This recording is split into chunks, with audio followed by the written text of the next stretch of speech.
বর্তমান সময়ে শহরের পাশাপাশি গ্রামে একটা জিনিস লক্ষ্য করা যাচ্ছে, সেটি হচ্ছে চায়ের দোকান। প্রচুর পরিমাণে চায়ের দোকান কিন্তু অলরেডি দেখা যাচ্ছে গ্রামে। রাস্তার মোড়ে সাইডে ছোট, ছোট বাজার তৈরি হয়েছে। সেই বাজারগুলোতে প্রচুর পরিমাণে চায়ের দোকান এবং এই দোকানগুলো জনপ্রিয়তা হওয়ার কারণেই কিন্তু গড়ে উঠছে। কারণ মানুষ প্রচুর পরিমাণে চা পান করছে এবং এটি শহরের সাথে তাল মিলে এখন দেখা যাচ্ছে গ্রামে এটি ব্যাপক আকারে হয়ে গেছে।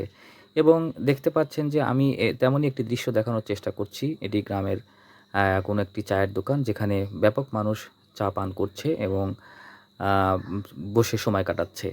এই দৃশ্যগুলো কিন্তু আজ থেকে আ উম ১০-২০ বছর আগে কিন্তু এমন জনপ্রিয়তা ছিল না। গ্রামের কিছু মানুষ চা পান করত, তারা যাদের খুবই শৌখিন ছিল চা পান করত, তারা শহরে অনেক দূরে গিয়ে চা পান করত। এখন কিন্তু গ্রামেই চলে এসেছে এবং এই আ দেখতে পাচ্ছেন যে গ্রামের মানুষের কাছে এখন ব্যাপক জনপ্রিয়তা পেয়েছে এই চা। চাচা, দিনে কয়টা চা খান আপনি? আমি হ্যাঁ, আমি সাইড দিই চা একবার রেগুলার সাইড দিয়ে। ৩ দিই সাইড দিই। একটা সময় ছিল গ্রামের মানুষের সময় কাটানোর জায়গা ছিল খানকা ঘর। যেখানে মানুষ সারাদিন অক্লান্ত পরিশ্রম করে সময় কাটাতো হুকা, তাস এরকম ধরনের ছোটোখাটো কাজ করত এবং সময় কাটাতো। এখন কিন্তু চায়ের দোকানগুলোতে চায়ের পাশাপাশি কার্ড খেলা, ক্যারাম বোর্ড এবং কিছু মানুষ আছে যারা যাদের বাড়ির গৃহস্থালির কাজকর্ম চায়ের দোকানে এসেই করে এবং সময় কাটায় এবং এমন দৃশ্যগুলো বর্তমানে দেখা যায় চায়ের দোকানেই। আমাদের দেশে বর্তমানে চায়ের যে এত জনপ্রিয়তা হয়েছে, আজ থেকে ২০ বছর আগে তো এত জনপ্রিয়তা ছিল না।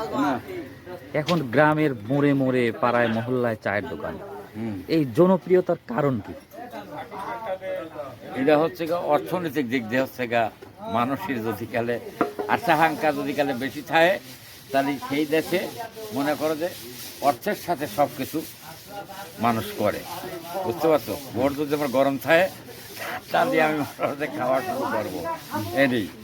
আর পোট আমার নাই, আমার খাওয়াও নাই, বুঝছো? এইটাই। আচ্ছা, একটা সময় মানুষ সকালবেলা হলে পান্তা ভাত রাখতো, কাঁচামরিচ দিয়ে পেট ভরে খায়া তারপরে বিভিন্ন কাজে যাইতো। কিন্তু বর্তমানে এই সকালবেলা এসে বিস্কিট চা খায়া কাজে যাচ্ছে। এই যে পরিবর্তনটা হলো, এর এর পিছনে কারণ কি? এটা অর্থনীতির দিক দিয়ে পরিবর্তন। আচ্ছা। আগের মানুষ ভাত পাইতো না, জগা সেদ্ধ, কচু ঘাঁটা, হ্যাঁ, শাক সবজি ময়দার যাও এইগুলি খায়া মানুষ বাঁচছে।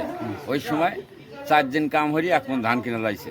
আর এখন এই সময় 1 মণ ধানকে 1 দিন কামলা দিয়ে 1 মণ ধান হয়, এটাই। আসসালামু আলাইকুম মুরব্বী, ডেলি কয়টা চা লাগে আপনার? একটা দিন মাত্র? কমই খান আপনি? আমি চা খাই না, পান বেশি। পান চা খান?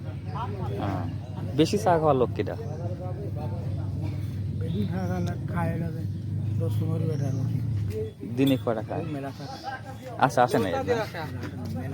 মেলা চা তাও তো 15টা 10-15টা খায় না? না, অত হয় না, 8-10টা খায়। 8-10টা খায় ডেলি। আমার যদি একটা খাই তাই বেশি। আসসালামু আলাইকুম কাকু, বর্তমানে গ্রামগঞ্জে প্রতিটা মোড়ে মোড়ে রাস্তার পাশে চায়ের দোকান এবং প্রত্যেকটা দোকানে লোকজন ভরপুর। এত জনপ্রিয় হলো কে চা? জনক তো এটা চা একটা নেশা জাতীয় হয়ে গেছে রোববার। হ্যাঁ, মানুষ চার উপরই যারা শতকরা 70% নির্ভর করে।